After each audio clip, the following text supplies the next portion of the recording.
আবার তোমাদের জন্য একটা নিউ ব্লগ শেয়ার করতে। সো তোমরা সবাই জানো যে আমি আমার এই চ্যানেলে মেনলি লাইফস্টাইলের ব্লগ শেয়ার করি আর ট্রাভেল ব্লগ শেয়ার করি। অ্যাকচুয়ালি আমি ভীষণ পছন্দ করি তোমাদের সাথে এগুলো শেয়ার করতে, অ্যান্ড তার রেসপন্স কিন্তু খুব ভালো আসে।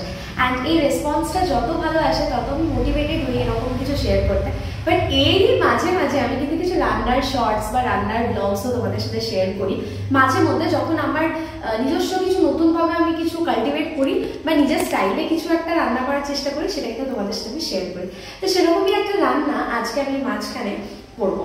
দেখো, ফার্স্ট অফ অল এটা হচ্ছে শীতকাল অ্যান্ড ডিসেম্বর হচ্ছে আমার মান্থ। এটা যতজন আমার সাবস্ক্রাইবার রয়েছে তোমরা বা যারা নও তারাও জানো, যতজন আমার ব্লগস দেখো, যে ডিসেম্বর কিন্তু আমার বার্থডে মান্থ।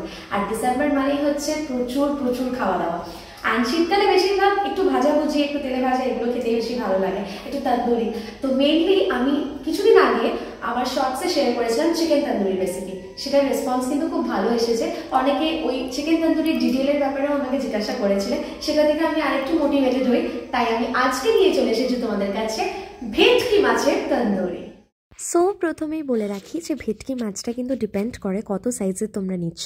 এখানে আমি যেটা ইউজ করেছি সেটা হচ্ছে 1 কিলো 600 গ্রামের, আর তাই জন্য আমি এটা একটু হাফ ইউজ করেছি, মুড়োর দিকটা বাদ দিয়েছি, আর বাকি কিন্তু আঁশটা খুব ভালো করে ছাড়িয়ে নেওয়া হয়েছে।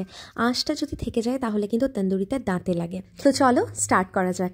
ইনগ্রিডিয়েন্টসের মধ্যে প্রথমেই আমি নিয়ে নিয়েছি বেশ খানিকটা টক দই, আর তার সাথে নিয়ে নিয়েছি হলুদ এবং পরিমাণ মতো নুন।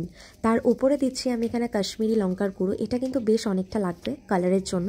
তার সাথে দিচ্ছি কালি মির্চ বা গোলমরিচ গুঁড়ো, আর একটুখানি শাহি গরম মশলা, এটা কিন্তু চাইলে স্কিপ করতেই পারো। আর একটু অ্যাড করছি এখানে আদা রসুনের পেস্ট। এবারে হচ্ছে ম্যাজিক মশলাটা, যেটা এভারেস্টের আমি ইউজ করছি, তোমরা যে কোনো কিন্তু ব্র্যান্ডে নিতে পারো। এই তন্দুরি মশলাটাই কিন্তু বিশেষ করে টেস্টটা বাড়ায়, তাই এটা আমি অনেকটা বেশি দেবো। আর তার সাথে ওই যে হাফ লেবুটা কেটে রেখেছিলাম সেটা পুরোটা স্কুইজ করে দিয়ে দেবো। আমি এখানে এভারেস্টের তন্দুরি মশলা ইউজ করেছি, তোমরা কিন্তু চাইলে সানরাইজ বা শানের আসে সেটাও ইউজ করতে পারো। তারপরে ভালো করে আমি সব কটাকে কিন্তু মিক্স করে নেবো। এখানে আমি স্পুনের সাহায্যে মিক্স করছি। একটা কথা কিন্তু খুব ভালোভাবে মাথায় রাখতে হবে, কোনো লাম্পস যেন না থাকে মিক্সিংয়ের ক্ষেত্রে, কারণ দইটা কিন্তু একদম থকথকে দই আমরা ইউজ করেছি, কোনো জল কেটে যাওয়া দই কিন্তু ইউজ করিনি। সুতরাং ভালো করে কিন্তু মিক্স করতে হবে, নয়তো লাম্পসগুলো থেকে যেতে পারে। ওপর থেকে দিলাম একটু সর্ষের তেল। দেখো, মাছটার কিন্তু আঁশ ছাড়ানোর পরে আমি কিন্তু এরকমভাবেই রেখে দিয়েছিলাম, জাস্ট মাথার পার্টটা কেটে আমি বাদ দিয়ে দিয়েছি। এবারে আমি এভাবে কিন্তু মাছের বডিতে এরকমভাবে একটু কেটে নেব, যাতে করে মশলাটা ভালো করে ঢুকতে পারে। দুটো সাইডেই আমি ভালো মতো করে কেটে নেব।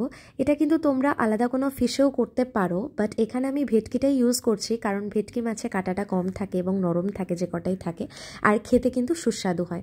এবারে যে ব্যাটারটা বানিয়ে রেখেছিলাম সেই ব্যাটারটা কিন্তু ভালো করে এই গ্যাপগুলোতে ভালো করে কিন্তু আমি ফিল আপ করবো, কারণ যতটা মশলা ভেতরে যাবে ততই কিন্তু টেস্টটা বাড়বে আস্তে আস্তে। ভালো করে আমি লেয়ারিং করব দুটো সাইডেই। আর এই দেখো, ব্যাটারটাতে কিন্তু কোনো রকম দইতে জল ছিল না বলে ব্যাটারটা কিন্তু একদমই টাইট টাইট হয়েছে। এটাই কিন্তু দরকার। এরকমভাবে টাইট ব্যাটারটা এক এক করে ভালো করে গ্যাপগুলোতে ফিল আপ করে আমি ভালো করে লেয়ারিং করে এটাকে রেফ্রিজারেট করতে দিয়ে দেবো মিনিমাম 1 to 1.5 আওয়ার্স। তারপরে সেটাকে বের করে নিয়ে কিন্তু দেখো লেয়ারিংটা কিন্তু একদম জমাট বেঁধে গেছে। এবার একটা ফ্রাই প্যানে একটু বাটার আর হোয়াইট অয়েল দিয়ে তারপর কিন্তু মাছটাকে জাস্ট বসিয়ে দিয়েছি, আর কিচ্ছু করিনি। এভাবে একটা করে পিঠ কিন্তু হতে থাকবে, আর একেবারে লো ফ্লেমে হতে থাকবে। বুঝতে পারছো, জাস্ট ব্যাটারটা কিন্তু একদম ভেতর অব্দি মাছটাতে গেছে। একটা পিঠ অলরেডি ডান, তাই আমি এই পিঠটা এবারে করতে দিয়েছি। তো ফাইনালি চলো, রেডি হয়ে গেছে আমাদের ভেটকি মাছের তন্দুরি। অ্যান্ড দেখতেই পাচ্ছ কতটা ডেলিশ হয়েছে, ঠিকভাবে কিন্তু পুড়েছে, অ্যান্ড কতটা জুসি দেখতেই পাচ্ছ। ওপর থেকে কিন্তু আমি বাটারটা আবার স্প্রেড করে দিয়েছিলাম নামানোর পরে, সেটা শর্টটা না আর একদমই নেওয়া হয়নি। অ্যান্ড সাইডে কিন্তু এরকম একটা হাফ লেবু যেটা আমি মিক্স করেছিলাম, বাকি হাফটা কিন্তু আমি রেখেছি ওপর থেকে স্প্রেড করার জন্য। তোমরা এটার সাথে গ্রিন চাটনিটাও বানাতে পারো, আমি যেটা চিকেন তন্দুরি রেসিপিতে কিন্তু শেয়ার করেছিলাম। যাই হোক, আজকে খেয়ে দেখি কেমন লাগছে। তো ব্লগটা আমি এখানেই এন্ড করছি। যদি রেসিপিটা ভালো লেগে থাকে then do like, share, comment and subscribe to my channel lifestyle uncut. Bye by.